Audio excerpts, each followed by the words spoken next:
Hola, buenos días. Welcome to the Daily Word Builder conmigo, Ruth. On Spanglish Fantástico, we are on parte 4 de la palabra rueda, which is a wheel. Y la palabra de hoy es la rueda trasera. La rueda trasera is the back wheel. Your trasero is your backside. So la rueda trasera is the back wheel.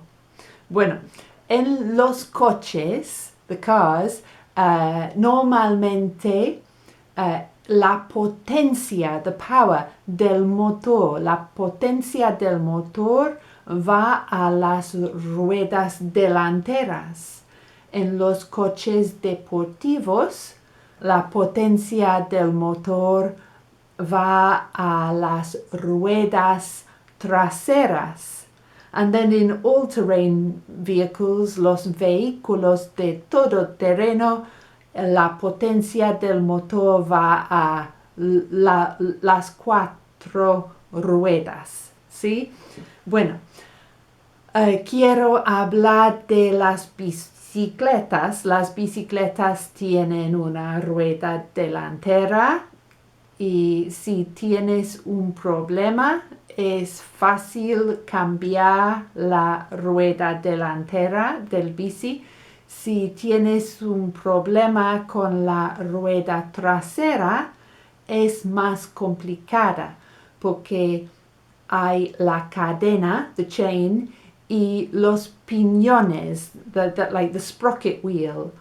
Entonces, ¿cómo desmontar la rueda trasera del bici? Bueno, ir a YouTube, ¿sí?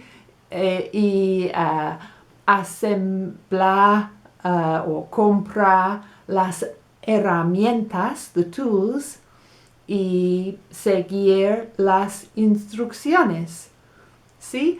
Bueno, una pregunta para ti. ¿Tienes una bici? ¿Sabes cambiar las ruedas? ¿Sabes cambiar la rueda trasera de bici?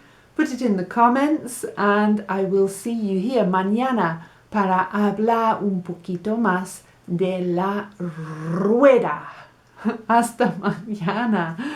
Adiós.